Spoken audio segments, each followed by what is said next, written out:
Are you recording? Okay. Yeah. All right. So everyone, this is chapter 5, and I think the title is economic. What was it? Civil rights dreams and economic nightmares. Mm. Here we go. Oh, you legit got a presentation. Okay. All right. Hmm. We have a lot to cover, so let's go ahead and get through this quickly.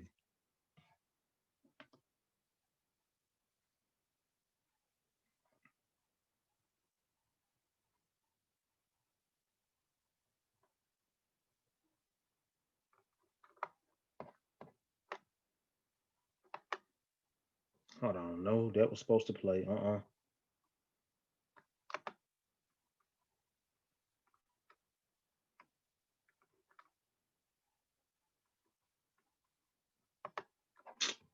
right. Hold on. I don't like this at all. I hate when I have to do this.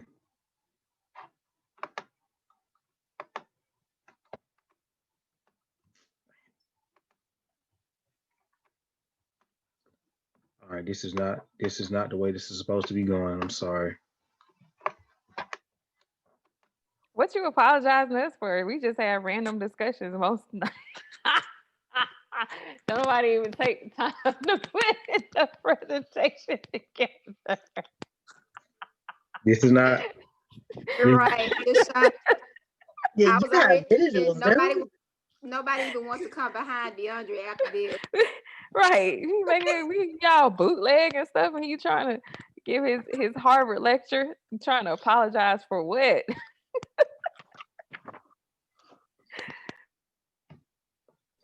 all right. This. Good evening, my fellow citizens. Can you all This see? afternoon, Oh my gosh, yeah. a series of threats Can you and hear? defiant statements. Yep. Yes. The presence of Alabama National Guardsmen was required on the University of Alabama to carry out the final and unequivocal order of the United States District Court of the Northern District of Alabama. That order called for the admission of two clearly qualified young Alabama residents who happened to have been born Negro. That they were admitted peacefully on the campus is due in good measure to the conduct of the students of the University of Alabama who met their responsibilities in a constructive way. I hope that every American, regardless of where he lives, will stop and examine his conscience about this and other related incidents. This nation was founded by men of many nations and backgrounds. It was founded on the principle that all men are created equal, and that the rights of every man are diminished when the rights of one man are threatened. Today we are committed to a worldwide struggle to promote and protect the rights of all who wish to be free. And when Americans are sent to Vietnam or West Berlin, we do not ask for whites only. It ought to be possible, therefore, for American students of any color to attend any public institution they select without having to be backed up by troops. It ought to be possible for American consumers of any color to receive equal service in places of public accommodation, such as hotels and restaurants and theaters and retail stores, without being forced to resort to demonstrations in the street. And it ought to be possible for American citizens of any color to register and to vote in a free election without interference or fear of reprisal. It ought to be possible, in short, for every American to enjoy the privileges of being American without regard to his race or his color. In short, every American ought to have the right to be treated as he would wish to be treated, as one would wish his children to be treated. But this is not the case. The Negro baby born in America today, regardless of the section of the state in which he is born, has about one half as much chance of completing a high school as a white baby, born in the same place on the same day. 1/3 as much chance of completing college. 1/3 as much chance of becoming a professional man. Twice as much chance of becoming unemployed, about 1/7 as much chance of earning $10,000 a year, a life expectancy which is 7 years shorter, and the prospects of earning only half as much. This is not a sectional issue.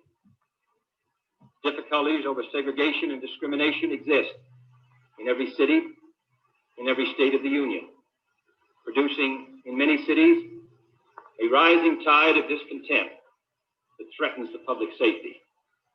Nor is this a partisan issue. In a time of domestic crisis, men of goodwill and generosity should be able to unite regardless of party or politics. This is not even a legal or legislative issue alone. It is better to settle these matters in the courts than on the streets, and new laws are needed at every level. But law alone cannot make men see right. We are confronted primarily with a moral issue. It is as old as the scriptures and is as clear as the American Constitution. The heart of the question is whether all Americans are to be afforded equal rights and equal opportunities, whether we are going to treat our fellow Americans as we want to be treated.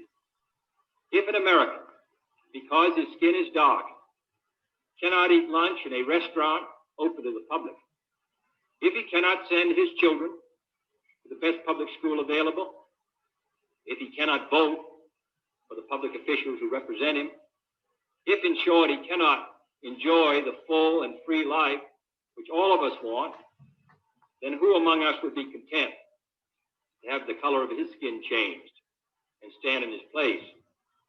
Who among us would then be content with the counsels of patience and delay? 100 years of delay have passed since President Lincoln freed the slaves, yet their heirs, their grandsons, are not fully free. They are not yet freed from the bonds of injustice. They are not yet freed from social and economic oppression. And this nation, for all its hopes and all its boasts, will not be fully free until all its citizens are free. We preach freedom around the world, and we mean it. And we cherish our freedom here at home. But are we to say to the world, and much more importantly, to each other, that this is a land of the free, except for the Negroes? All right, hold on for a second.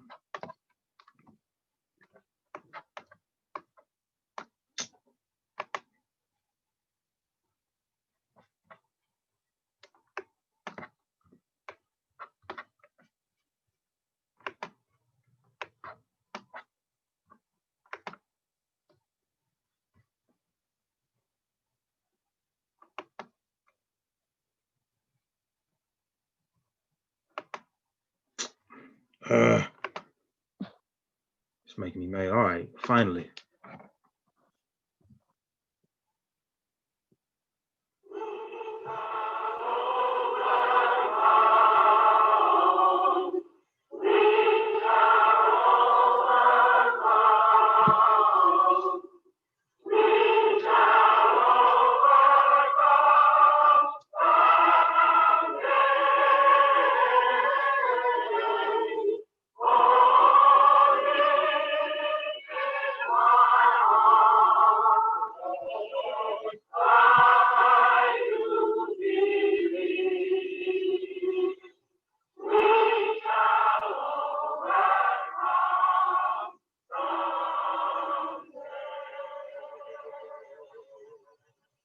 At this time, I have the honor to present to you the moral leader of our nation. I have the pleasure to present to you Dr. Martin Luther King, Jr.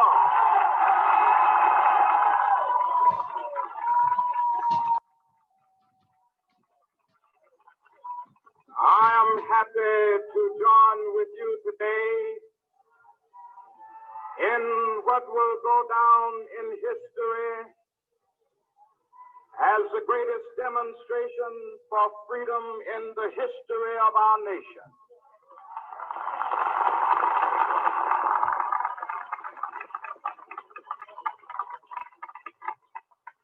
Five score years ago, a great American in whose symbolic shadow we stand today signed the Emancipation Proclamation. This momentous decree came as a great beacon light of hope to millions of Negro slaves who had been seared in the flames of withering injustice. It came as a joyous daybreak to end the long night of their captivity. But 100 years later, the Negro still is not free. 100 years later, the life of the Negro is still sadly crippled by the manacles of segregation and the chains of discrimination. 100 years later, the Negro lives on a lonely island of poverty in the midst of a vast ocean of material prosperity. 100 years later,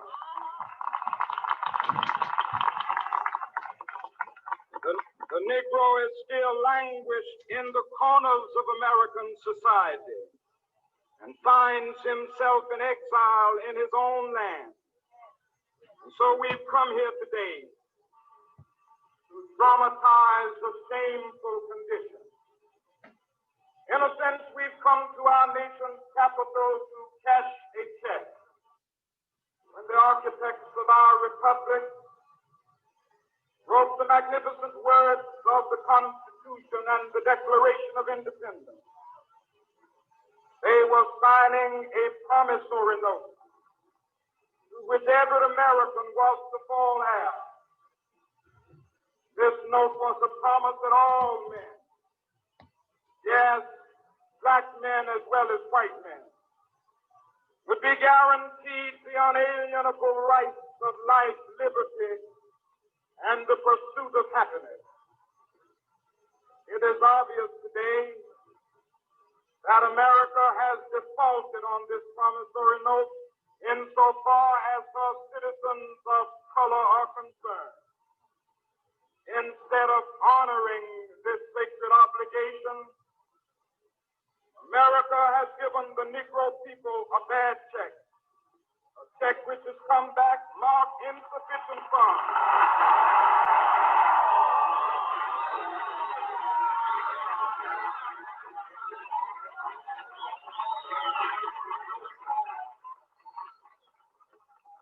But we refuse to believe that the Bank of Justice is bankrupt. We refuse to believe that there are insufficient funds in the great vaults of opportunity of this nation. So we've come to cash this check, a check that will give us upon demand the riches of freedom and the security of justice. All right, I know y'all didn't think we'd watch those whole speeches. Now to the questions. So question number one, what is the relativity between Dr. King's I Have a Dream speech and John F. Kennedy's 1963 Civil Rights Address as it relates to solving the problems highlighted in the Black community, number one? And number two, what are your thoughts on Dr. King's quote in the speech, insufficient funds? And we have a lot to cover, so give your question, give your answers very quickly. Anyone want to answer? I mean, so as far as the relativity between their speeches and resolving the problem, I think that the book and their speeches themselves point out the fact that both of them have the right ideas. It's just simply that the ability to get, I guess, the political and societal buy-in to bring them to fruition, it wasn't available there. So whereas Dr. King was initially fighting for equality, and then they realized that, you know, equality wasn't going to be enough. You need to have the economic component as well, just because a law can't change where you stand in society. The only way to improve that, to level the playing field, would be to give an economic advantage. And then, like the book talked about, how white people took that idea and said, oh, but I thought you were fighting for equality, but now you don't want equality anymore. Now you want more. What about my rights? And I think in a way, like we're still seeing that today. And then as far as Kennedy goes, I think that that's why he was assassinated. Like, he was very clear on where he stood as far as rights, and the society just couldn't handle it. Anyone else?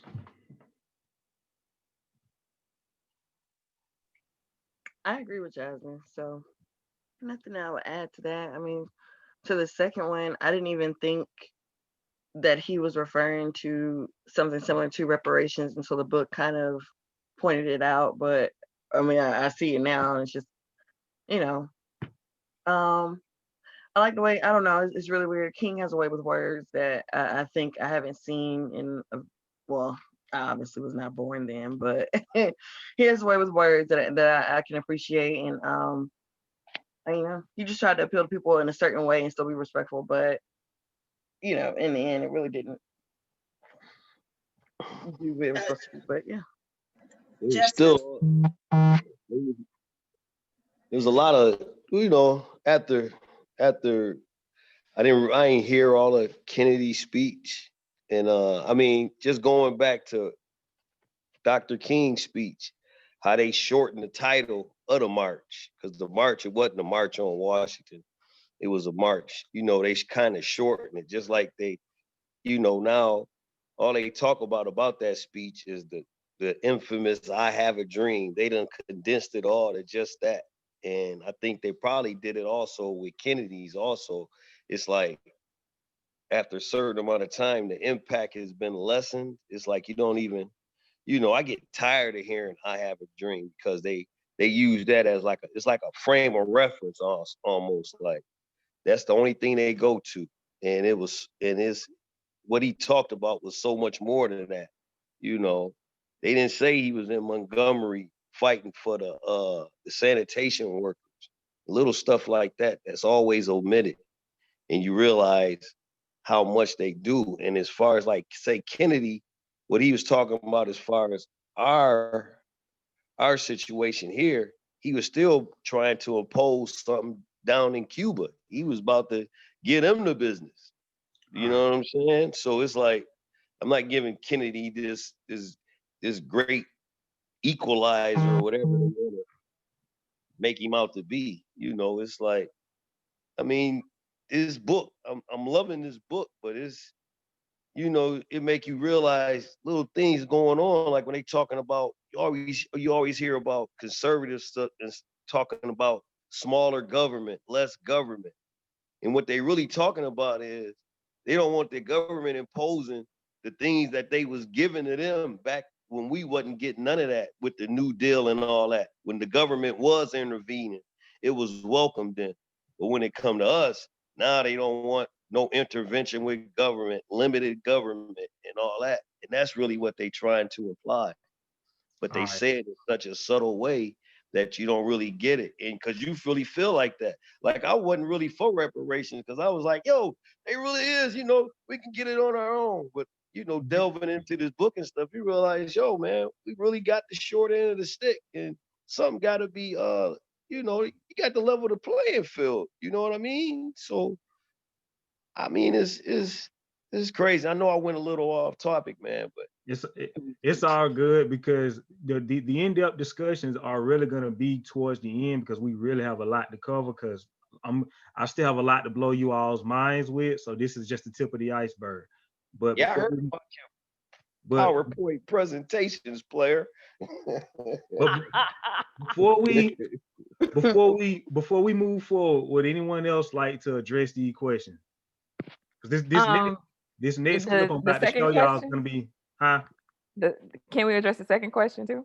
Yeah, go ahead. That's why I wanted you all to address the first and the second one. Okay, so yeah, you know, piggybacking off of both of Jessica, well, all three, Jessica, Jasmine, and Alan, about what they were saying. I think at this point, Dr. King realized that he was moving more towards um, the idea of a situation where he would get poor Black people and poor white people together, essentially to uh, become allies and realize that we're not each other's enemies. There's one, but it's not us, right? We need to be working together. Like we've all been bamboozled as poor Black people and poor white people was essentially what he was moving towards. When Alan was talking about he was helping the sanitation workers, and that's essentially what led to his demise.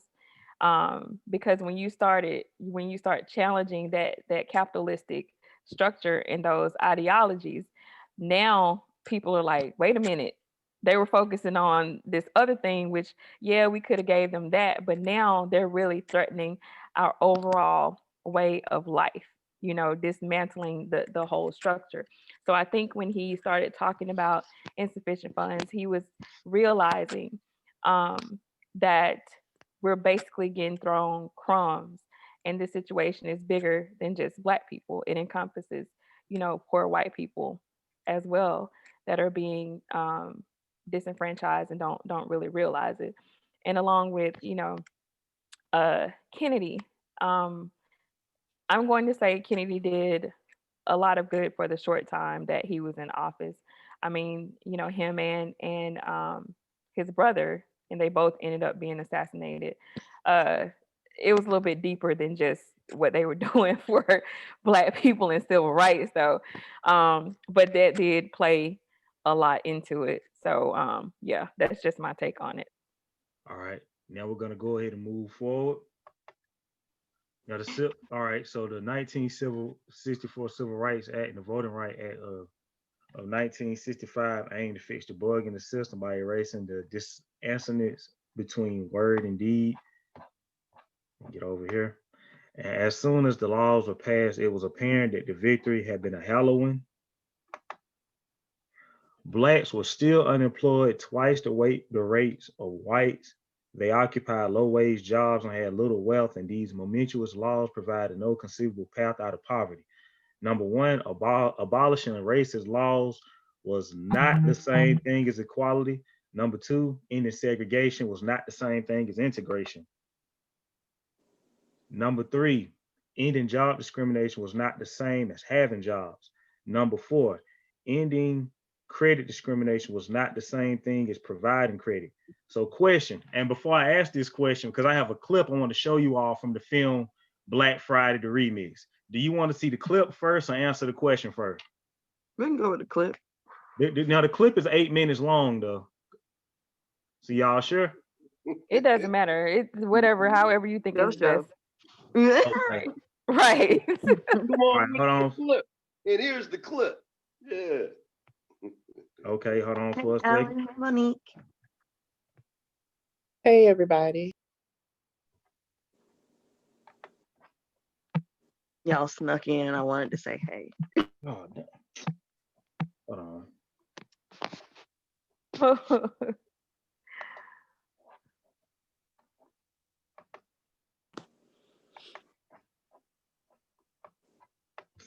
This is really making me mad.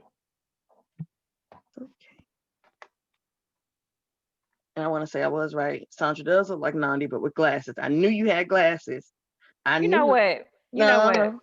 Just hush, and keep your comparisons to yourself. They're both beautiful, so you know what I'm saying? You can't remember anybody's name or anybody's face, no matter how. Maybe if we could do this in person, it would be better. But we can't. You still wouldn't get it in. Be quiet.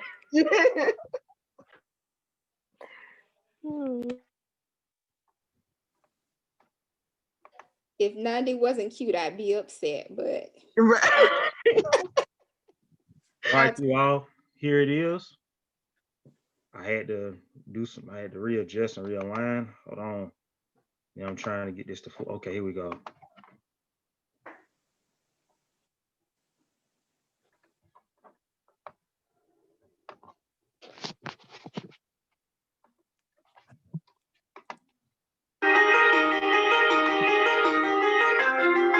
We were forced, for lack of a better term, and I don't use that in a negative way, but forced to do business with ourselves. There was a time Can y'all see? before integration when we only had each other. But all we did Yes.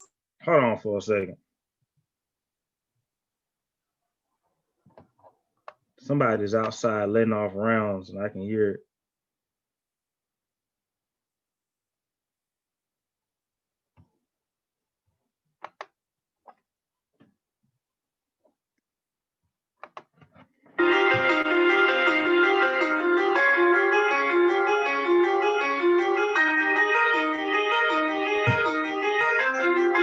we were forced, for lack of a better term, and I don't use that in a negative way, but forced to do business with ourselves. There was a time before integration when we only had each other, where all we did was buy from each other and support each other.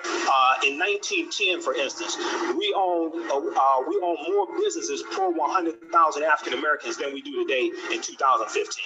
You know, we were doctors and lawyers in our own neighborhoods, and it forced Black people to stay together. Now we do anything that we possibly can to give our money away and stay away from the Black community. That's self-hate. Black folk had a better understanding of what their needs were after slavery from about the 1860s all the way up to about the 1920s. During that short period, about 30 years, Black folk had massive improvement in ownership of resources. We had so much money, we could loan other communities money. I mean, Black Wall Street per capita was one of the richest places in America, and this is in 1921. There were 19 Black millionaires there. They understood the power of business ownership and business growth and owning their own jobs that they can give to their children. I mean, you consider that that's a little less than 50 years after slavery. I mean, that's amazing for us to be a disenfranchised people and all of a sudden to own the franchise, to recognize that we had that kind of wealth, and we came together, we could have some power. As we look back on it, we say, oh, that was a great thing. 600 different businesses and Black people doing business with one another, owning every kind of business that they needed. Once the walls of segregation fell, our people had, for the first time, the opportunity to go to the white man's bank, the white man's movie theater, the white man's store, the white man's business. And our community fled the Black businesses and flocked to the white man's businesses. And one thing many of us don't realize is why. Why did we go? We went because of the marketing. It's a pleasure to shop where you know you're getting value. That's why I like to shop at Woolworth. What a pleasure to shop where it's fun to look and browse around. That's why I like to shop at Woolworth. So many handy things, this and that and everything. It's a pleasure to shop at your friendly Woolworth store. We have been marketed to for decades. We've been being told on the radio, reading newspapers and flyers around town, hearing that you want to go to their bank, you want to go to their hotel. Oh, their hotels are great. You don't want to go to no little dinky Black hotel. And we abandoned our own.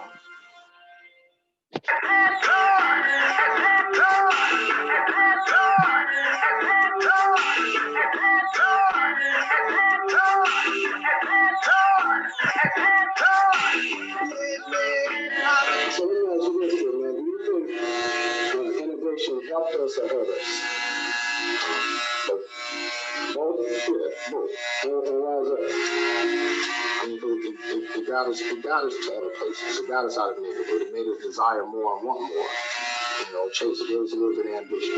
I think there are pros and cons to integration. On one end, it was good, but on the other end, it was bad because there was this inferiority and the superiority that white races had. Immigration has been detrimental and one of the worst things that has happened to us since slavery and the compromise of 1877. It wasn't about integrating, it was integrating our money with them.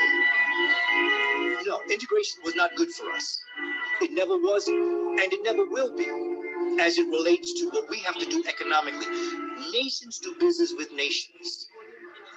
We are individuals doing business with nations that support their nations. My mother said when she would go down the street in her neighborhood, she could see where that's the doctor's house right there, or that's the attorney's house right there, that's where the judge lives, or this is where the banker lives, or this is where the man who owns the mortuary lives. So in her community, she saw different people that looked like her that she could actually aspire to become.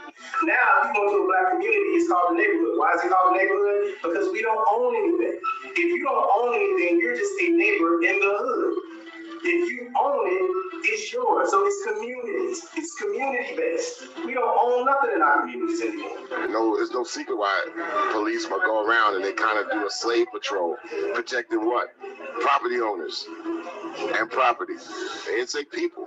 Integration created the rented reality of progress for African Americans, the rented reality of success for African Americans, the rented reality of not to be a producer any longer, but a consumer. We have okayed and shoved and jived our way all the way to just being a part of America. We have been socialized and we have integrated ourselves into nothingness. Integration was the worst thing that had ever happened to black people. It was worse than slavery, because at least in slavery, we knew what we were fighting against.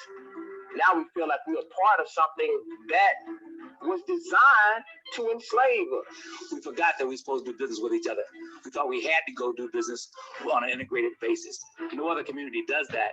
We just felt since we got integration, that means the white man's ice was colder. The 1958 Edsel. I'm glad that I'm this way, for I feel good and I'm knocking on wood. Peg Leg Bates, the great dancer and singer, said, "You know, young man, let me tell you something." He said, "The worst thing that ever happened to me was integration." He said, because before integration, this resort was the only place that black folk could go. And he said, "You see back over there," he said, that area was where it was like a driveway. He said, "Those buses were lined up, and as 30 buses picked people up to take them back, 30 buses was coming in." But when integration came, and they gave black folk the right to be able to go into these old cheesy places, black folk started going, and my clientele started to go down. Most people now say that integration was bad for us. It was not bad, because integration meaning that we're supposed to be equal. Am I correct? You cannot, there's no way you get equality out of inequality unless you go back and redistribute some resources into the hands of black people in America. Because right now, 99% of the blacks, of the resources in the countries are under the hands of whites. 87% of it is frozen, locked into their hands. So how are black folk going to compete? I think that there are certain aspects of integration that really helped, depending upon more particularly where you were in the country at the time. Okay. I think that there's aspects of it that really hurt. Integration has never empowered anybody. It's a weakening process. It simply makes you a guest in what other people own and control. You gave up everything you own and control to become a guest in what they own and control. And when they get tired of you, like you do at home, you put a guest out of your house when you get tired of it. So you see the Chinese buy with the Chinese. You see what we call the Jewish in America, the money goes around their community 19 times. So it's hard to go get the top Chinese athletes and hard to get the top Chinese minds and tell them to come to America. They like, no, we're going to stay at our universities. We're going to stay in our neighborhoods, right? Because that's what makes us stronger. And that's why the black community is still weak today. Because everything that's good and strong is pulled out of it and go to their universities and their schools, and nothing goes back. Integration, man, you got people that say it hurt us. You got people that say it helped us. But regardless, we are dominant. We are dominant, and everybody knows it but you. You the only one that don't realize that you run this thing. Man, 200 years after slavery, we got a black president. Do you know what that means?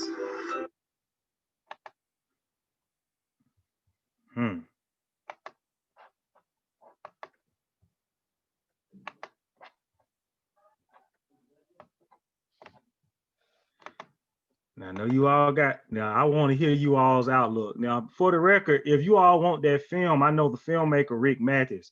Has anyone ever saw that before? I have not. No, I No. haven't. It's called the film. Well, he released Black Friday and the film Black Friday the Remix. That was Black Friday the Remix. You can find it on his website, or if you're in the Georgia area, you can go to Meadle Bookstore, Nubian Bookstore, and I could reach out to him personally. And if you all want, we can watch that entire film one day. We don't have to come here for no. I'm just making a suggestion. But anyway, based upon these questions and that clip, what do you all think? Does integration, did integration do more help or harm for the Black community? Miss Sandra, can you ask the question? You didn't get a chance to go last time. No, but I was sitting here thinking, I think that it's a combination of both. I think there was some good that, it gives access, integration gives access, but in other terms, just like they were talking about the economic strides that we had made as a people, they all kind of went away. And I just remember even like hearing my own mother talk about the community that she felt in her own high school, and the care and concern that she felt in her own high school here in Griffin, from being in a segregated population at Fairmont, fast forward to when I went to Griffin High School, it's a totally different situation where you don't feel as much care and concern. So I definitely feel like, integration, it has its advantages. It has some advantages, but as overall, I think that it probably hurt us as well. Alan, what do you think? I know you want to say something. Well, I mean, integration, I mean, it was good in the fact that, I mean, we was allowed access, which is great. You get that, that's all fine and good. But in the process, like they was saying, we abandoned what we were accustomed to, what we usually the people that we dealt with in our community. It was a feeling that get it where we can finally get it where we didn't have access to before, that would be better. I suffer from this. You know what I'm saying? I buy high-end stuff, or at least what I can afford, as opposed to getting getting some merchandise from like somebody that I'm not familiar with. You know what I mean? There's a lot of I got a clothing thing, that I done got trademarked. I got t-shirts, but I don't even sell them. I give them out to my family, just to get the name out there. But it's friends of mine. Now I'll support them. I'll buy a shirt or a sweatshirt or a CD or whatever to support. But I spend my money with Ralph Lauren. I spend my money with Giorgio Armani, and that's something that I'm afflicted with. I got a problem. I mean, but I recognize it, but that's that's the impact integration had on me. I mean, that's what I see, because you know what I mean? I mean, that's a problem. I look at it as a problem. No, I get it.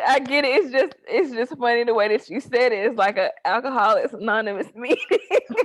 I got a problem. Hey, that's another story. We not gonna get to that. That's another story. But yeah, I'm afflicted with that problem of, I'd rather have something else as opposed to, but I will support. But like I said, for the most part, yeah. And that's the problem. I mean, I don't know how to address it. I'm looking for solutions every day. So that's a main reason why I'm a part of this discussion, because I get to talk to people that's, I'm in the barbershop, so I get to hear a lot of opinions about stuff, but it's all centered around a basic same thing. I'm definitely not gonna get nobody to read a book. Ain't nobody trying to read a book, man. And that's a sad state of affairs with, with the people that I'm around. I won't say our people as a whole. I'm not trying to generalize nobody. I'm just saying a lot of people that I'm around, books is not an option. They're YouTube something. You know what I mean? So to come to be in a book club, this is the reason why I'm in it, to have these type of discussions.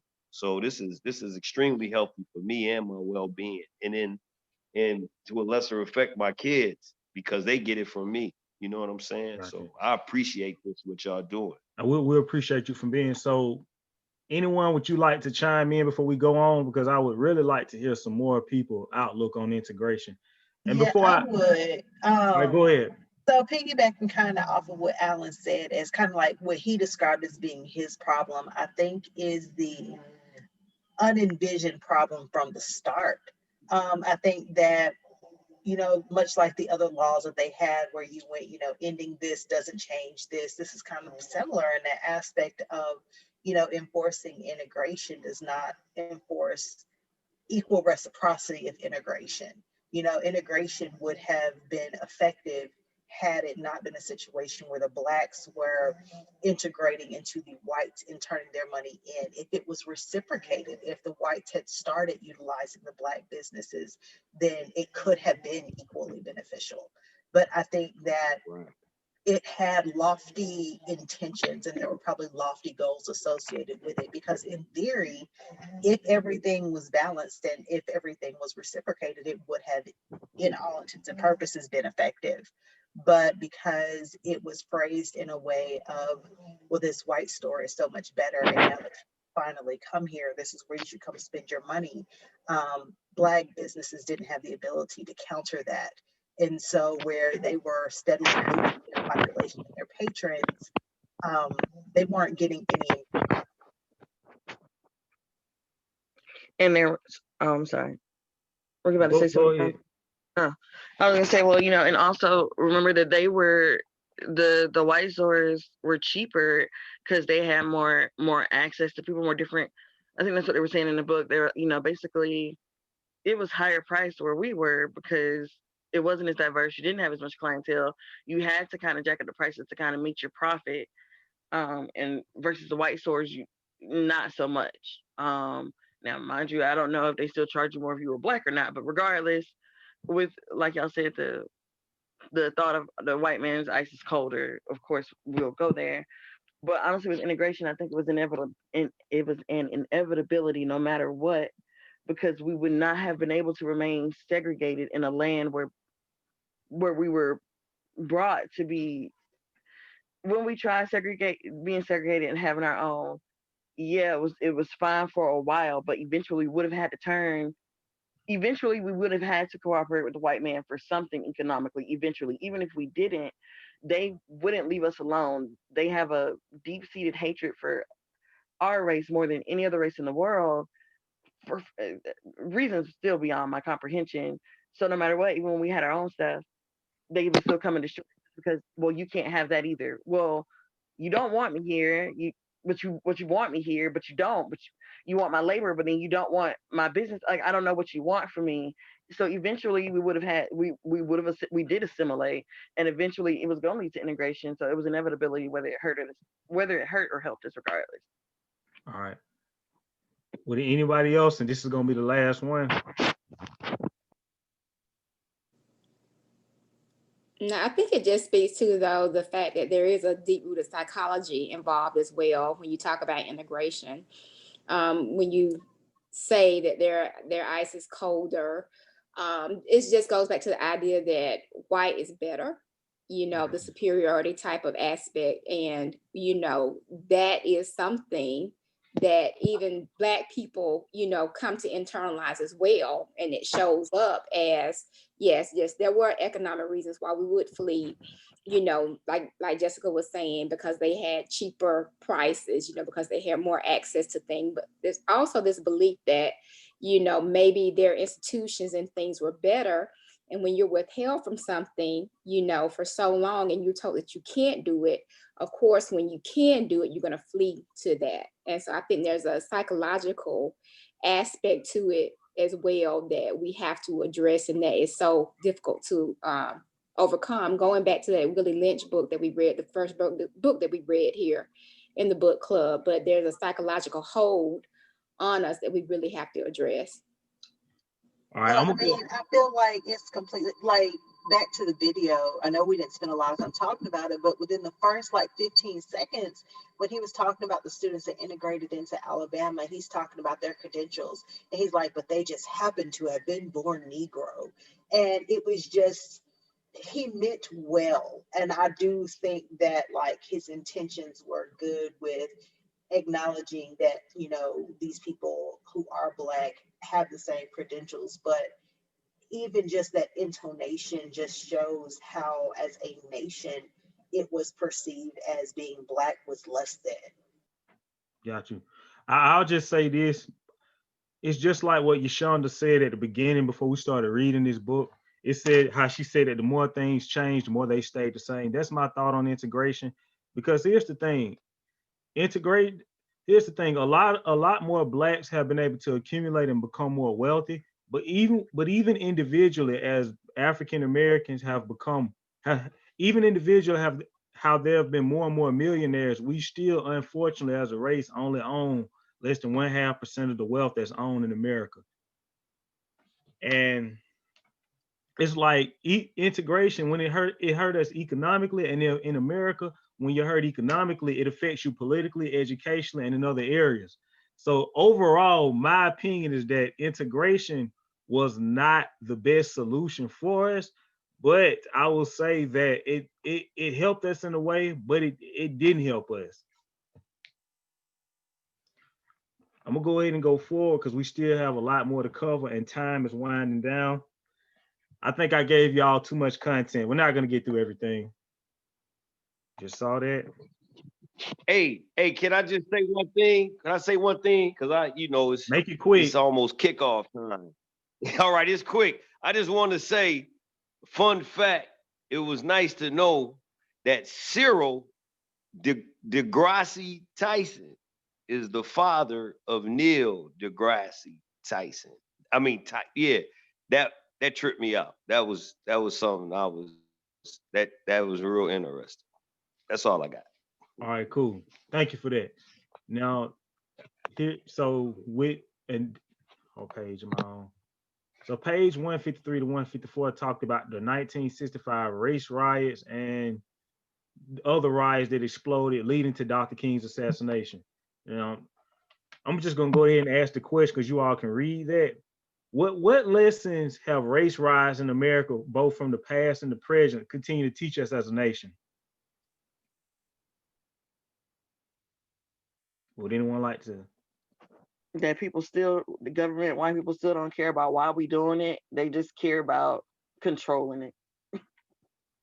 I was gonna say it's like bad parenting tips, you know, attacking the behavior and not the cause or the trigger. Right. Yashonda, what do you have to say? I mean, that's why I was about to say, are we making this are we distinguishing between when white people attack Black neighborhoods, or are you saying when Black people are fed up That's what with their economic situation? No, what I mean was when Blacks are fed up, when there's police brutality, when they aren't charged like they should be charged, and as a result, that cause us to erupt in rioting and looting.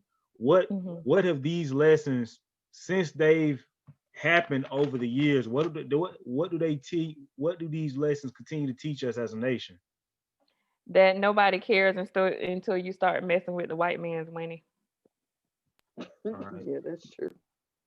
I mean, I'm just being honest. That's when the conversations start happening, when the buildings start getting burnt down and they get tired of paying out these insurance claims, is when people want to start sitting at the table having conversations.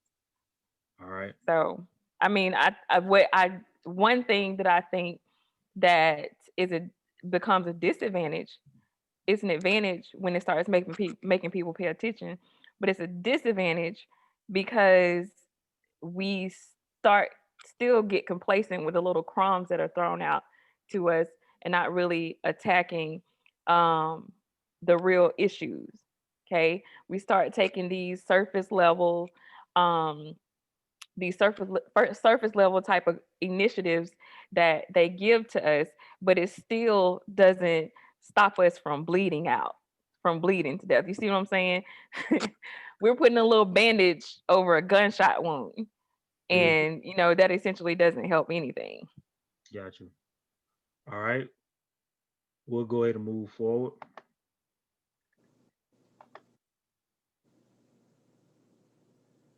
All right, now pages 157 to 159 goes in depth about the challenges of Dr. King's final years leading up to his assassination.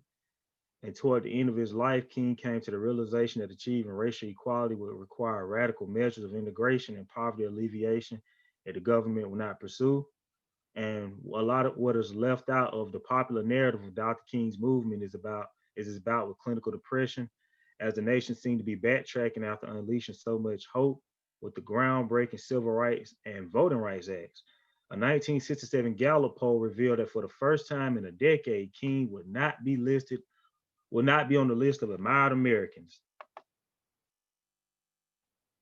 That's that quote when he said he feared he may have integrated us into a burning house. Now we have some more fun videos for you all. And we were talking about reparations, right? Come on, not this. Need for this to work.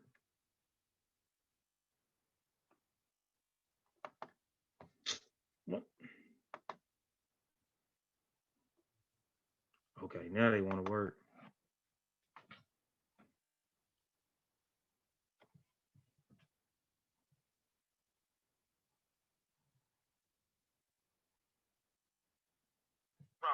At the very same time that America refused to give the Negro any land, through an act of Congress, our government was giving away millions of acres of land in the West and the Midwest, which meant that it was willing to undergird its white peasants from Europe with an economic floor. But not only did they give the land, they built land-grant colleges with government money to teach them how to farm. Not only that, they provided county agents to further their expertise in farming. Not only that, they provided low interest rates in order that they could mechanize their farms. Not only that, today many of these people are receiving millions of dollars in federal subsidies not to farm, and they are the very people telling the black man that he ought to lift himself by his own bootstraps. And this is what we are faced with. And this is the reality. Now, when we come to Washington, in this campaign, we are coming to get our check. All right. This video wasn't really a part of the other one because I got to show you all two more videos and that'll be it, I promise you. But this was something I just wanted to add because it was so iconic. Well, I don't know what will happen now. We've got some difficult days ahead. But it really doesn't matter with me now because I've been to the mountaintop. I don't mind. Like anybody, I would like to live a long life. Longevity has its place. But I'm not concerned about that now. I just want to do God's will. And He's allowed me to go up to the mountain.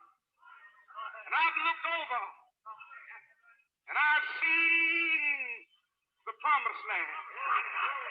I may not get there with you, but I want you to know tonight that we as a people will get to the promised land.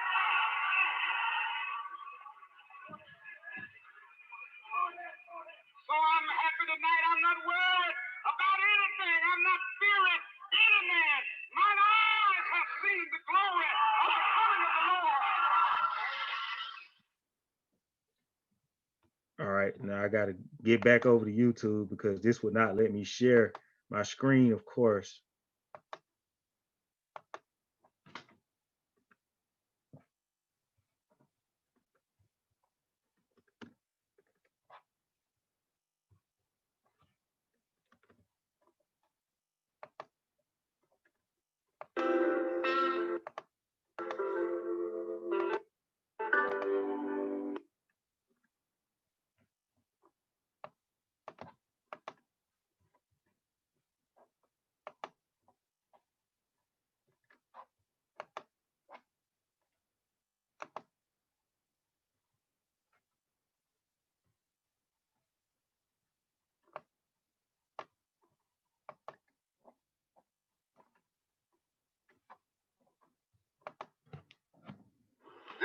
we have to do. Now, the other thing we'll have to do is this.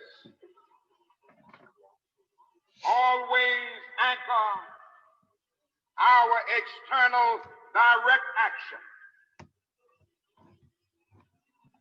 with the power of economic withdrawal. Now, we are poor people. Individually, we are poor when you compare us with white society in America. We are poor. Never stop to get that collectively, that means all of us together, collectively we are richer than all the nations in the world with the exception of 9. Did you ever think about that? After you leave the United States, Soviet Russia, Great Britain, West Germany, France, I can name others, the American Negro collectively is richer than most nations of the world. We have an annual income of more than $30 billion a year, which is more than all of the exports of the United States and more than the national budget of Canada. Did you know that? That's power right there if we know how to fool it.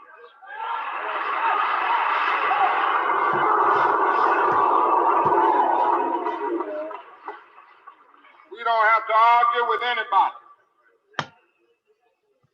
We don't have to curse and go around acting bad with our words. We don't need any bricks and bottles. We don't need any Molotov cocktails.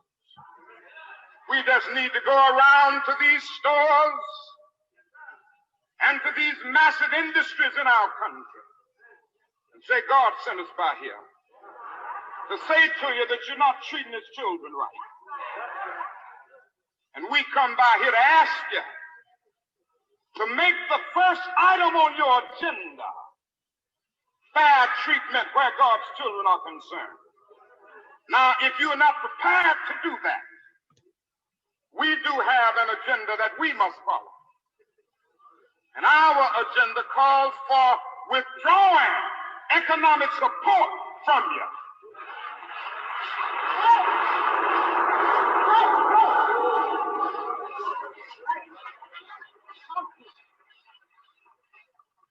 So as a result of this, we're asking you tonight to go out and tell your neighbors not to buy Coca-Cola in Memphis.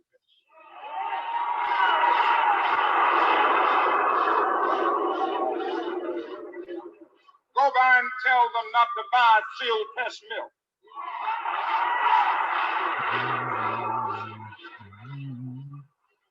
Tell them not to buy, what is the other bread? Wonder Bread. And what is the other bread come to Jesse? Tell them not to buy hard bread.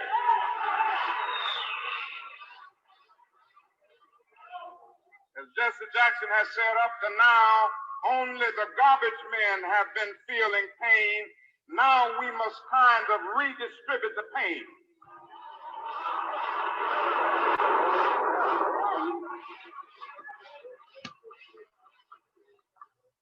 We are choosing these companies because they have been fair in their hiring policies. All right. Hold on for a second.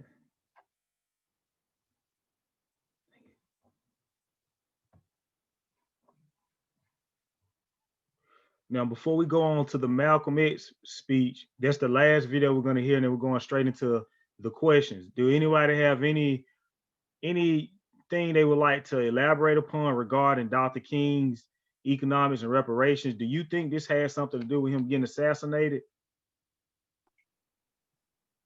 Probably, most definitely, because you messing with the white man money again, like Shonda said, because we support, even now our buying power is ridiculous. It's more than any other race. So the same, and we've said these same things over and over through the years since his death, but people aren't going to sacrifice their individual wants for the collective anymore. All right, I could take one more before we get into. It's just a small clip from Malcolm X's last speech. I don't think it was his last speech. It was the speech he gave on the Ballot of the Bullet, but it's only the clip about cooperative and group economics. Anyone else would like to elaborate upon Dr. King and what he said and what led to him getting assassinated?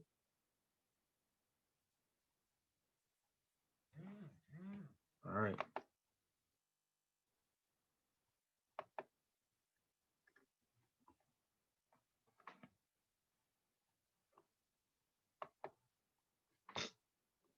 Stop playing.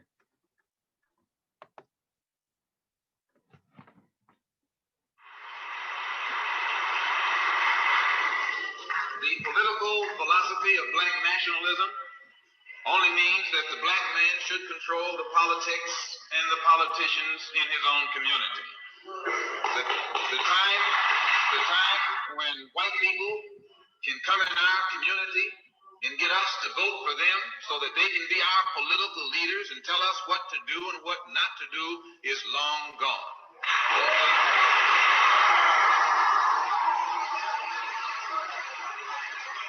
By the same token, the time when that same white man, knowing that your eyes are too far open, can send another Negro into the community, get you and me to support him so he can use him to lead us astray, those days are long gone.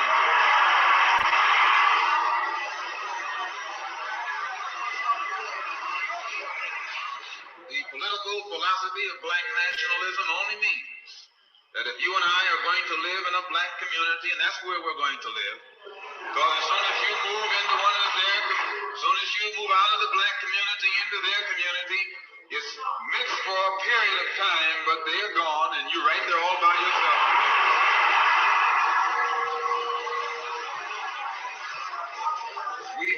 We must understand the politics of our community, and we must know what politics is supposed to produce. We must know what part politics play in our lives. And until we become politically mature, we will always be misled, led astray, or deceived or maneuvered into supporting someone politically who doesn't have the good of our community at heart. So the political philosophy of black nationalism only means that we will have to carry on a political program of re-education to open our people's eyes, make us become more politically conscious, politically mature. And then we will, whenever we get ready to cast our ballot, that ballot will be cast for a man of the community who has the good of the community at heart. And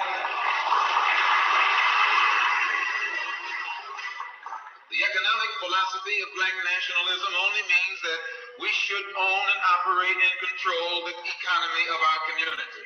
You can't open up a black store in a white community. White man won't even patronize you. And he's not wrong. He got sense enough to look out for himself. And you don't have sense enough to look out for yourself.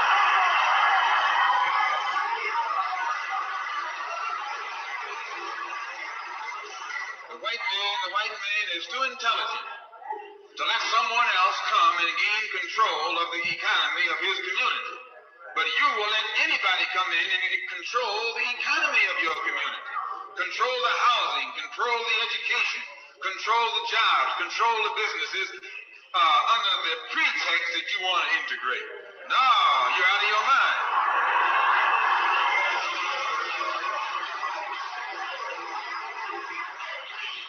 The economic philosophy of black nationalism only means that we have to become involved in a program of re-education to educate our people into the importance of knowing that when you spend your dollar out of the community in which you live, the community in which you spend your money becomes richer and richer. The community out of which you take your money becomes poorer and poorer. And because these Negroes who have been misled, misguided, are breaking their necks to take their money and spend it with the man. The man is becoming richer and richer, and you're becoming poorer and poorer. And then what happens? The community in which you live becomes a slum. It becomes a ghetto. The conditions become run down. And then you have the audacity to complain about poor housing in a rundown community.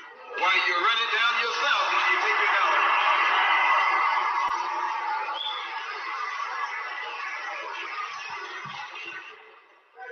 you and I are in a double trap, because not only do we lose by taking our money someplace else and spending it, when we try and spend it in our own community, we're trapped because we haven't had sense enough to set up stores and control the businesses of our community. The man who's controlling the stores in our community is a man who doesn't look like we do. He's a man who doesn't even live in the community. So you and I, even when we try and spend our money in the block where we live or the area where we live, we're spending it with a man who, when the sun goes down, takes that basket full of money in another part of the town. Wow. So we're finally at the end, and I'm gonna skip question 1.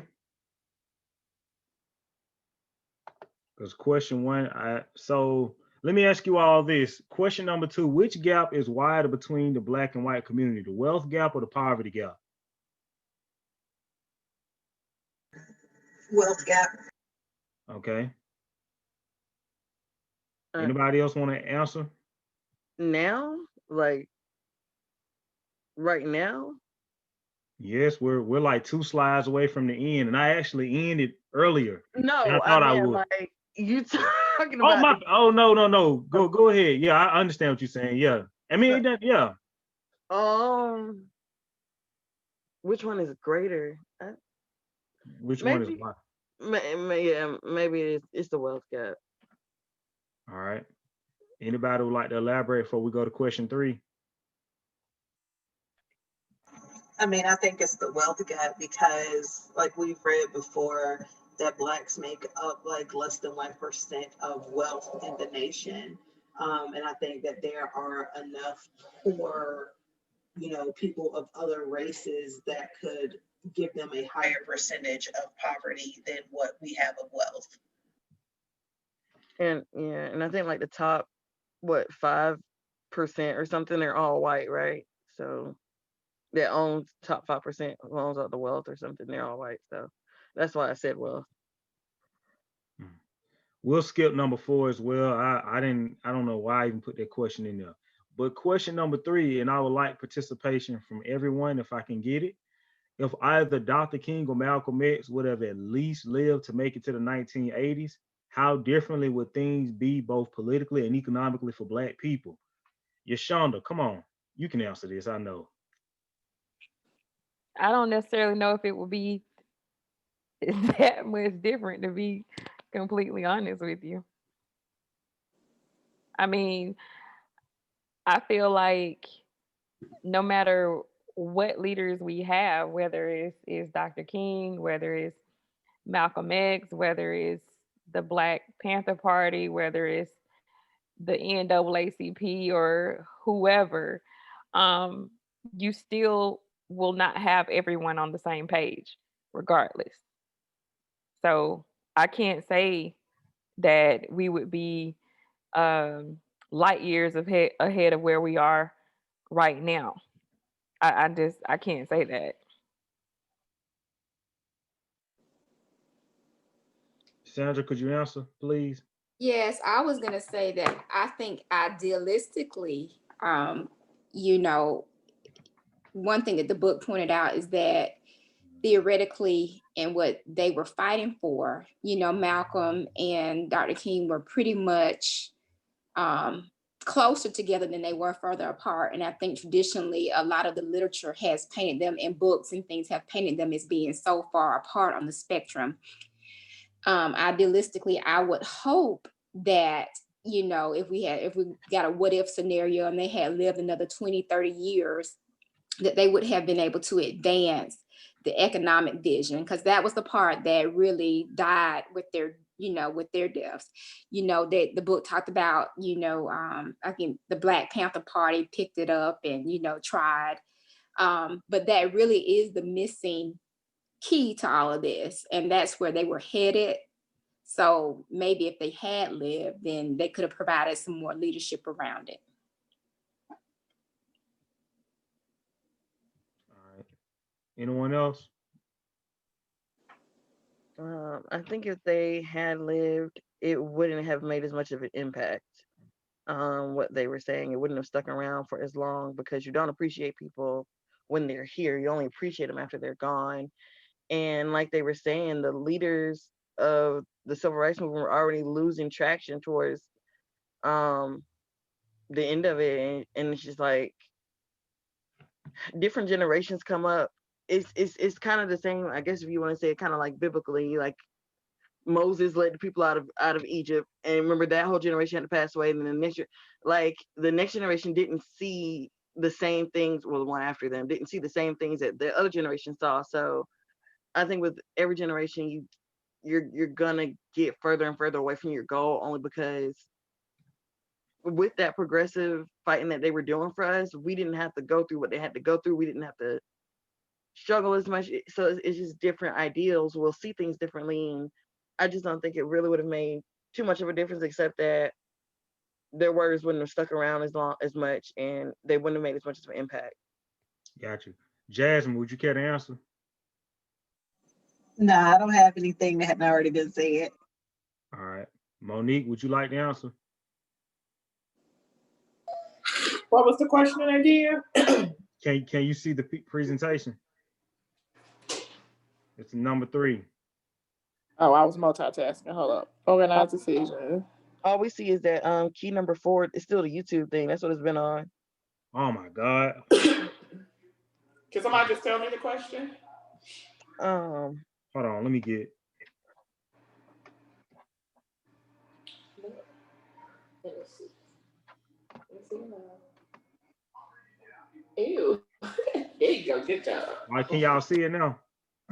Yeah. All right, so number 3, if either Dr. King or Malcolm X would have at least lived to make it to the 1980s, how differently would things be both politically and economically for Black people? Oh, I don't think it would have been a difference because our people look for a symbol or a leader of hope instead of being the example. So I just think we would still be in the same place that we are now. All right, and my mistake on that. All right, we'll skip number 5 as well, unless somebody wants to answer it. But I really would like to hear you all answer number 6. Do you all believe that Black people will ever receive the reparations they are due from America as well as other nations whom have used their ancestors for labor during slavery? Why not? Nope. Who said no and It say was why? Jasmine, and my reasoning is because I think that there is too much of a counterforce. I think that the government has overall done a good job of using the cry for equality and flipping it around to basically say that it would not be equal.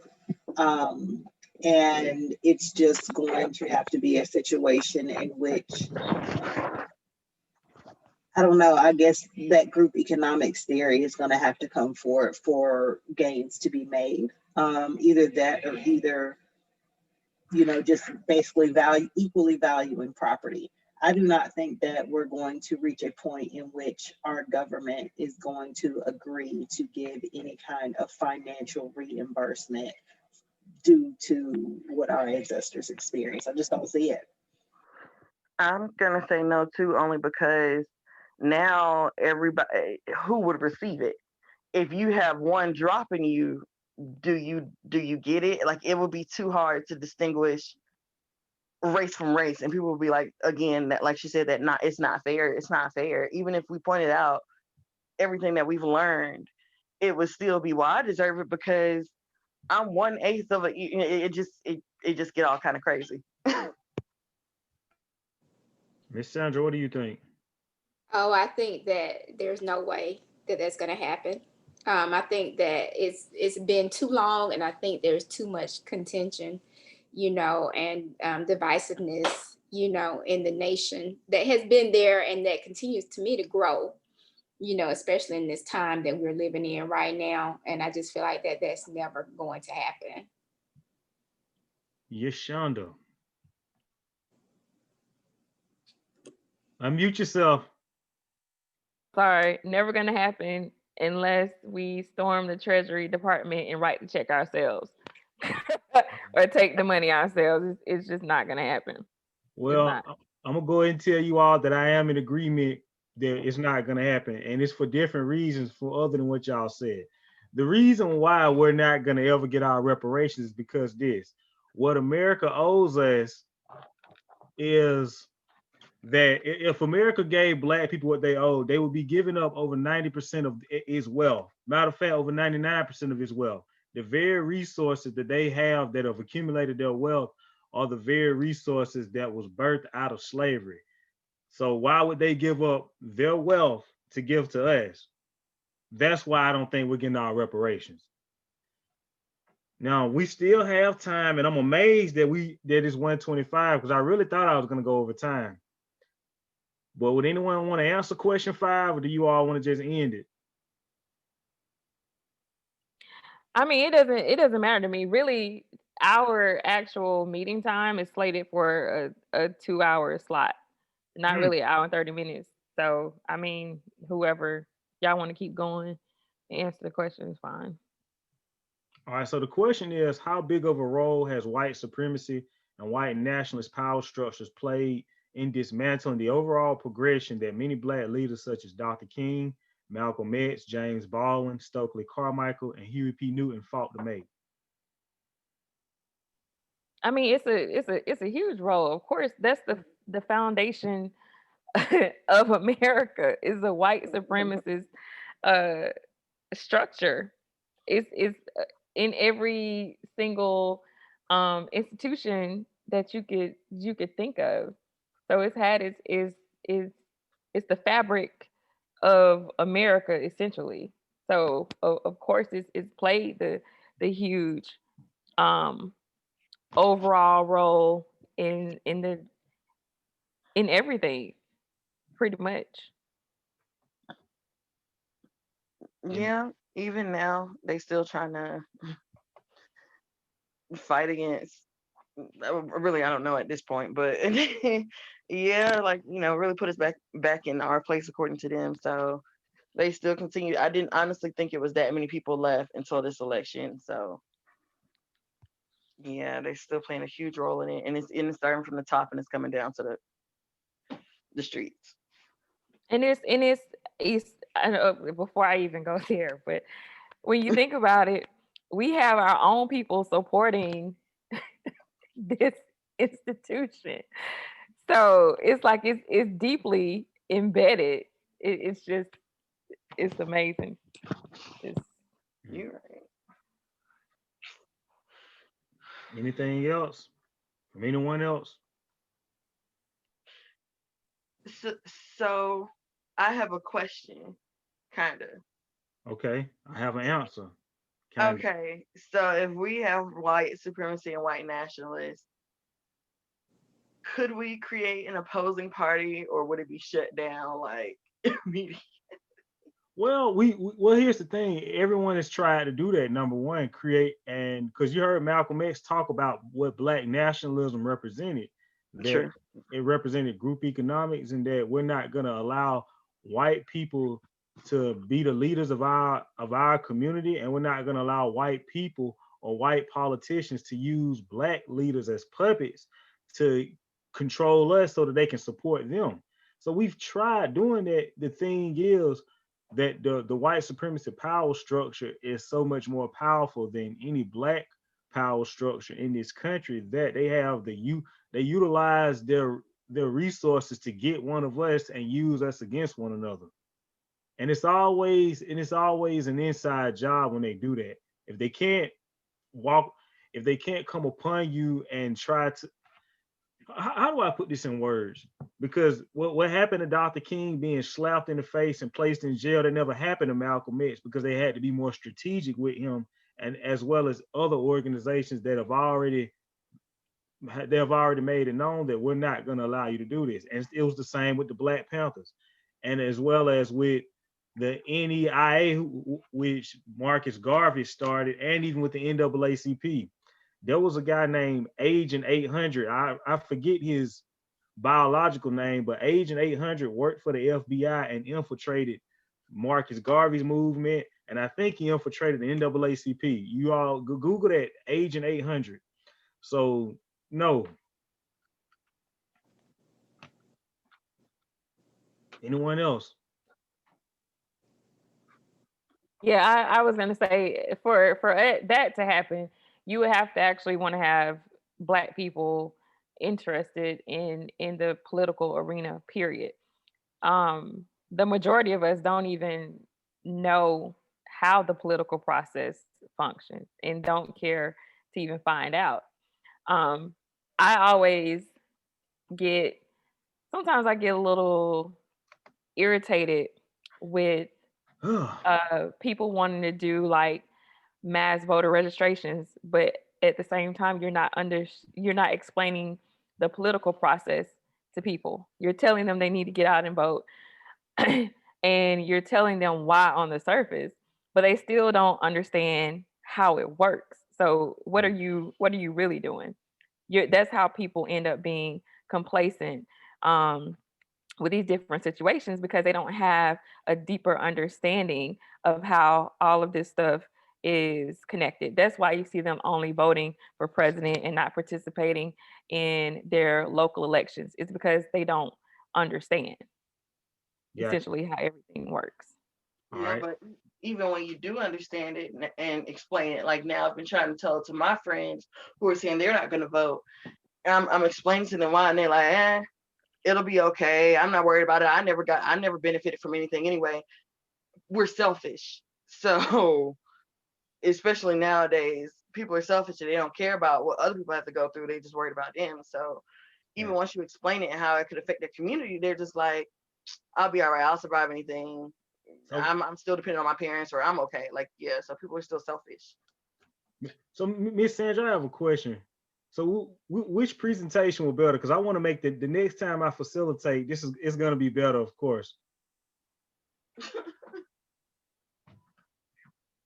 I thought they were both good. But if you had to choose one, which one do you think? I know I gave you all a lot more content than what I should have. And you notice I didn't finish all of the videos. I just got the important points that was related to the book.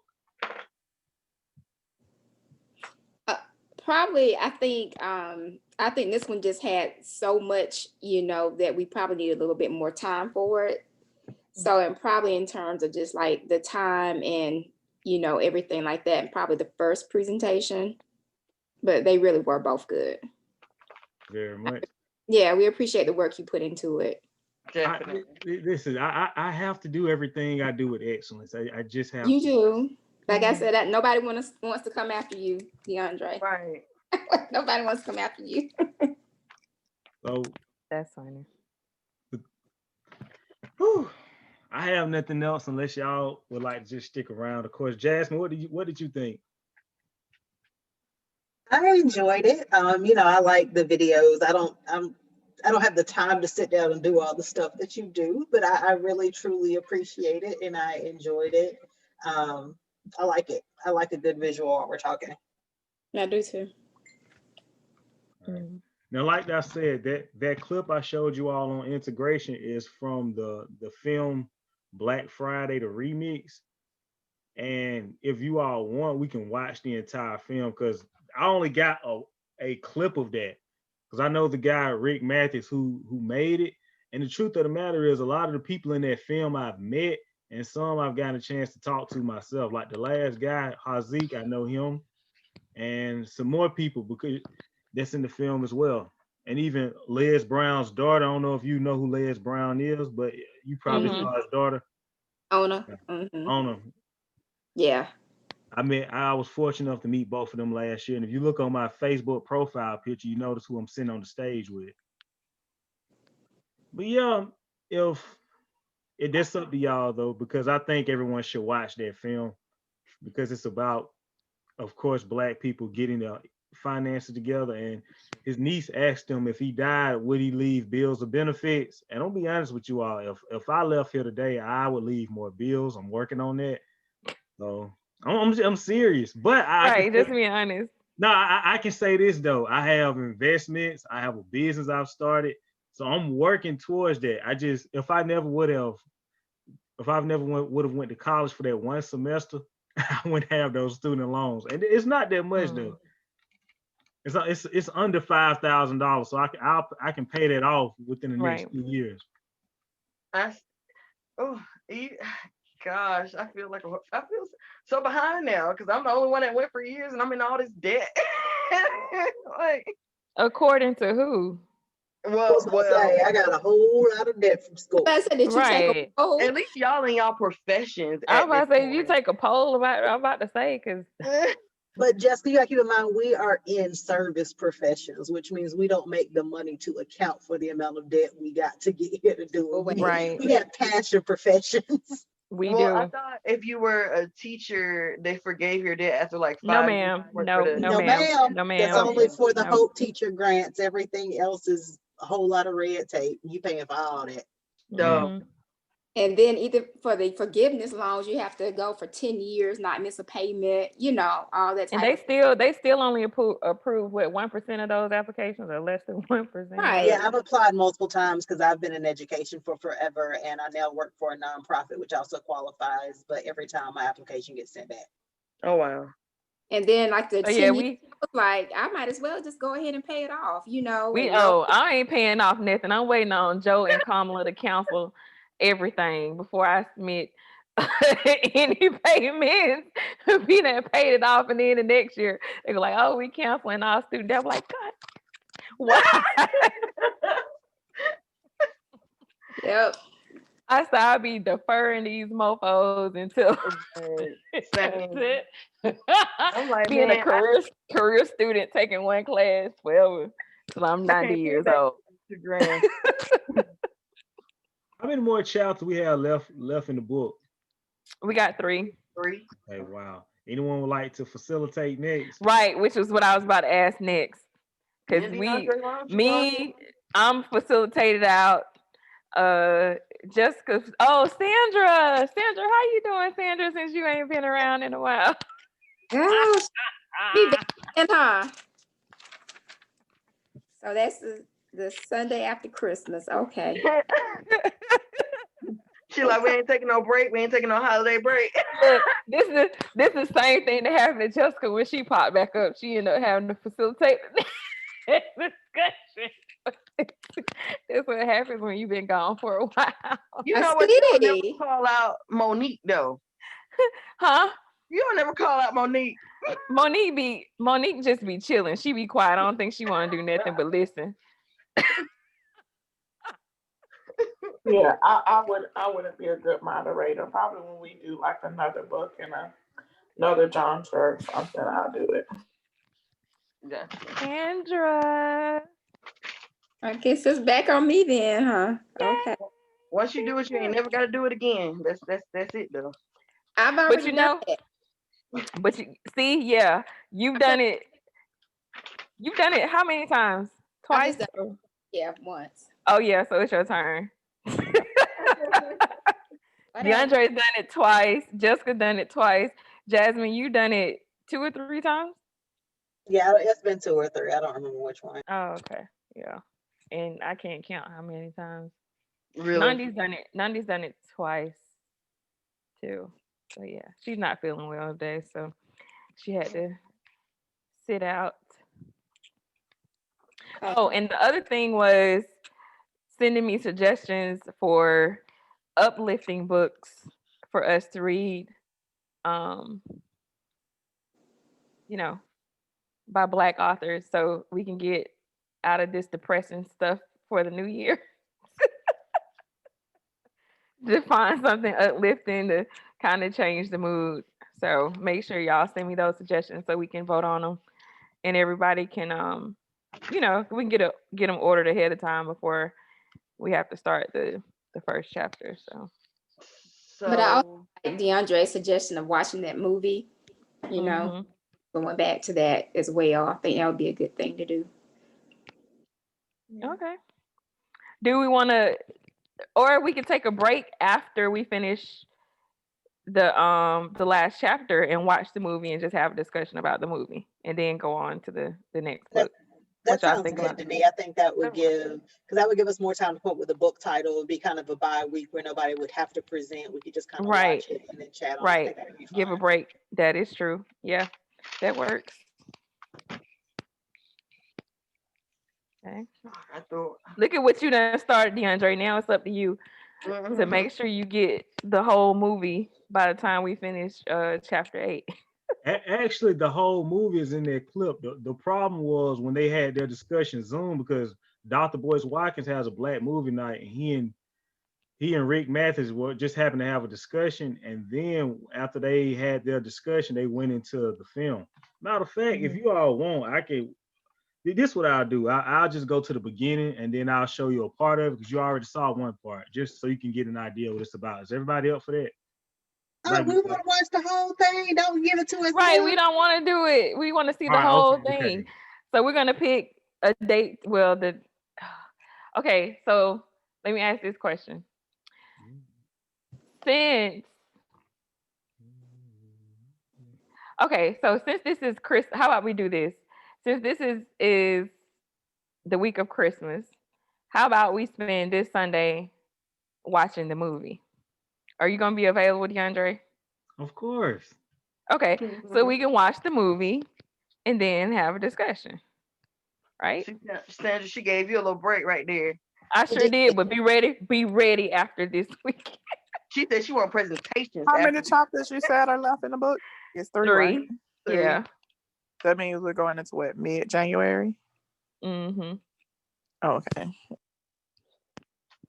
Then we can get something uplifting right in time for Black History Month.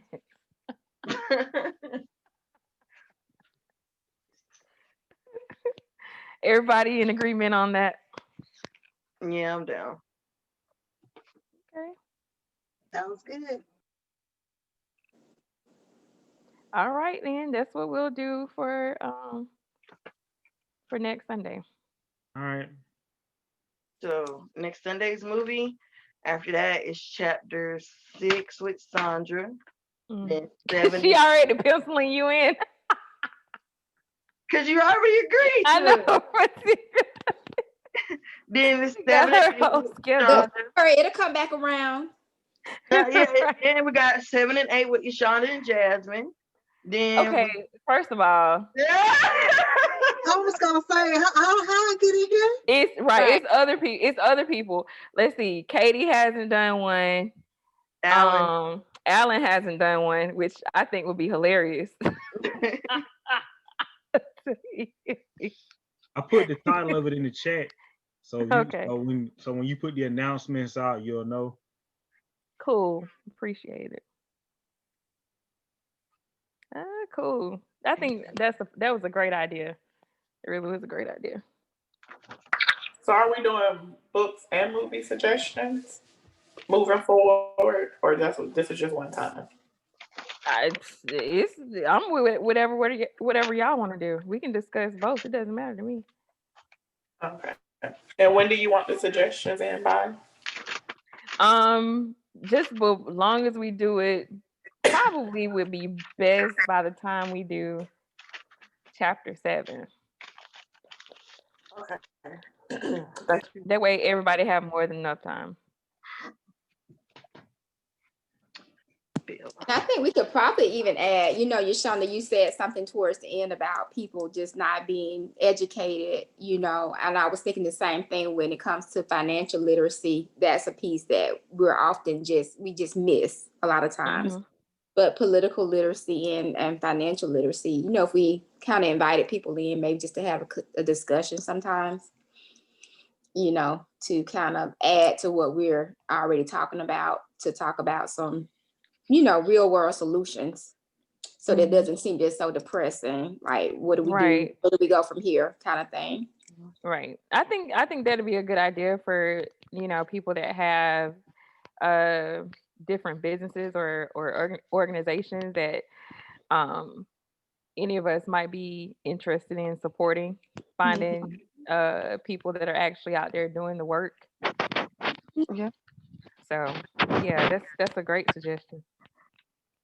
I mean, if you know anybody that you want to bring in to do any type of presentation, I'm actually doing this for the 3rd year in a row. Another another presentation about understanding the political process and how it ties into social justice. So I'll be happy to share that one with everybody if that was another discussion y'all wanted to do. But if y'all have anybody that you know that you want to do for to talk about financial literacy or whatever, if DeAndre could get Les Brown to come in and give facilitate discussion. Now I'll say this. I haven't gotten to where I can build that relationship with him just yet, but I'm working on that. I do know people close to him, but it's still a matter. Here's what I've learned about being with people of that caliber. Their schedules are extremely busy, number one, and number two is you really it's really about relationship building. It's really about serving. How can I help you versus what can I get?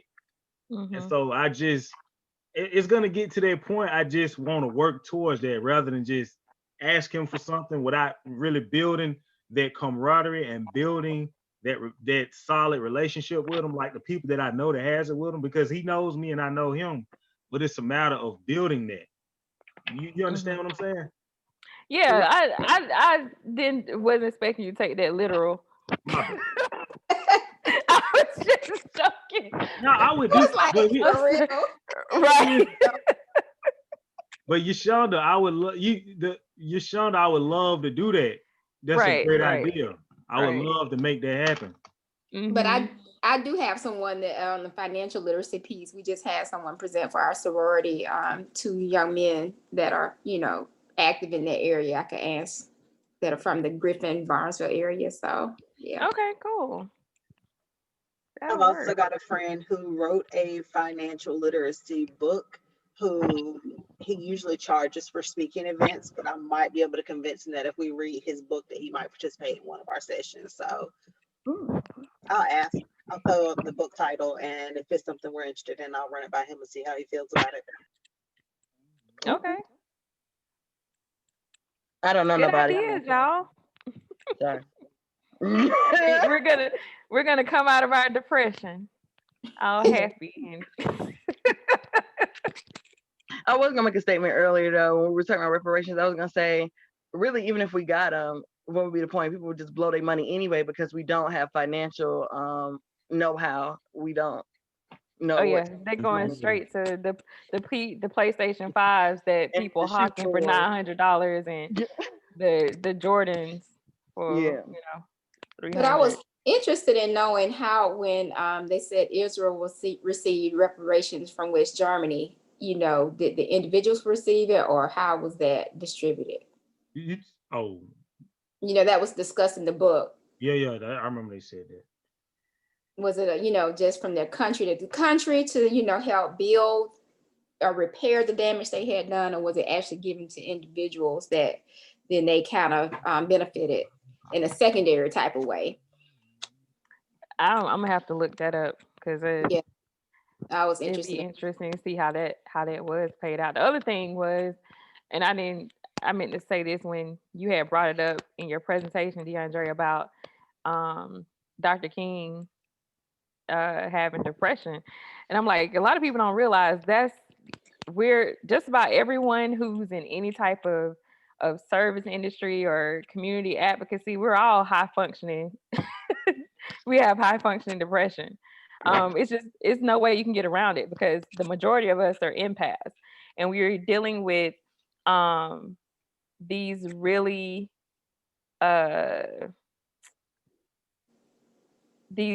hard situations that people or a community as a whole find themselves dealing with and struggling with. It's very hard for it not to affect you because this is something that you do day in and day out. And sometimes a lot of us really have to take some time away for self-care because it can consume you and it can become overwhelming. So yeah, a lot of people who are in any type of service related work, it affects them deeply in that way. Honestly, something that Dr. King struggled with anyway, that he had bouts of trying to self-harm and do things like that when he was a child. And so a lot of people don't know, and they're not aware of that he's Right. It struggling. just and it amplifies that. I mean, look at what he had to deal with on a regular basis. Right. I have You're sympathy for being a leader, just when reading about this and just the struggles that you go through, because you really cannot please, even though President Johnson had some good ideas, it was hard to walk that line, and I just really had a lot of sympathy for trying to be a leader, because it's got to be really tough. It is. It takes a lot for you to put yourself out there, and understanding that no matter what you do, you're not going to make everybody happy, and somebody is going to want to attack you for it. Exactly. So, I'll be talking to Mr. Brown soon. So Yeah, I honestly never thought about that. With they make these figures so iconic. They make Black people like we're so strong. I don't think that we have those issues. I didn't think Martin Luther King would have those issues or anything, because he just seems so strong, so stable, so steady. And it's just like, I have to remember he's still a person. And honestly, Ma Rainey's Black Bottom, watching that yesterday made me, I said to my mom, I wonder how many of us were walking around back then with mental illnesses, and it's just brushed off even now. I mean, it's just crazy. It's just so sad. Yeah, that's a movie we could discuss one week too. If y'all haven't seen it yet, y'all should. Yeah, I'm actually gonna probably watch it sometime this weekend. As I had put it on my list, especially because it's Chadwick's last performance. So I said yesterday, I meant Friday. Yeah. And I forgot that we saw stuff that was so traumatizing. Really, it changed us psychologically, and I was just like, dog, this really reminds me of that. I just can't believe it. Yeah, and I think the discussion of mental health is a whole different thing, but having mental illness doesn't mean that you're not strong. We try to put opposite ends of the spectrum, but it doesn't mean, it's a part of the human condition, just like a physical weakness. We don't look at it as bad that someone has diabetes or cancer, but yet if somebody struggles with depression, we look at that as some type of failure, but it's not. It doesn't mean that you're not strong. Yeah, but it's different. Oh, I'm sorry, go ahead.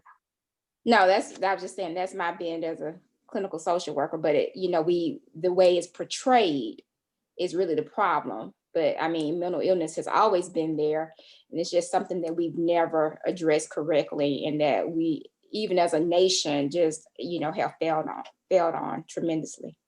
Yeah, and I just started realizing this weekend, though, some of those things, those stereotypes, even though we're strong, everybody, has a certain strength to them, but Black people are supposed to have this supernatural strength where we can weather through anything, but it dehumanizes us, and white people can't sympathize with us. So it's so crazy. Like, you can't see that I'm in pain and I'm suffering, but you look at me and like, well, you'll get over it. You made it through worse. Really? Exactly. Well, you all, I gotta go and eat real quick.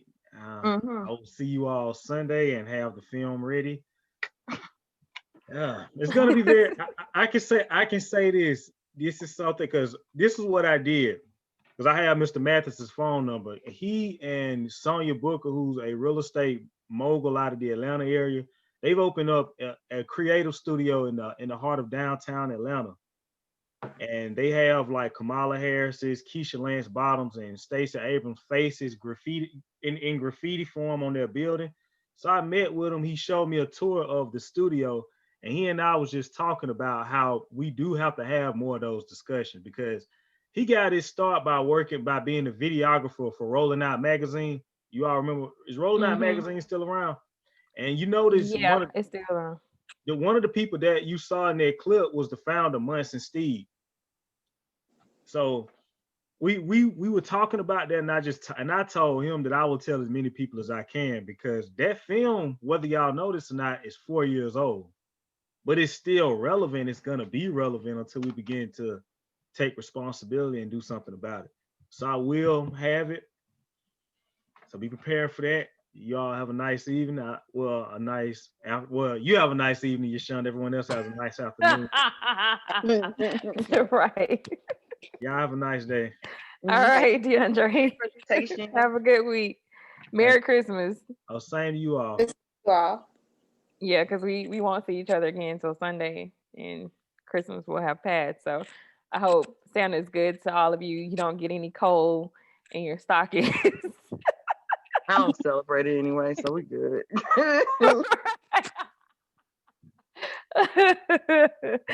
All right, y'all. Have a good week. All right, you too. And Merry Christmas. All right, Merry Bye-bye. Christmas. Yeah. Bye. Bye.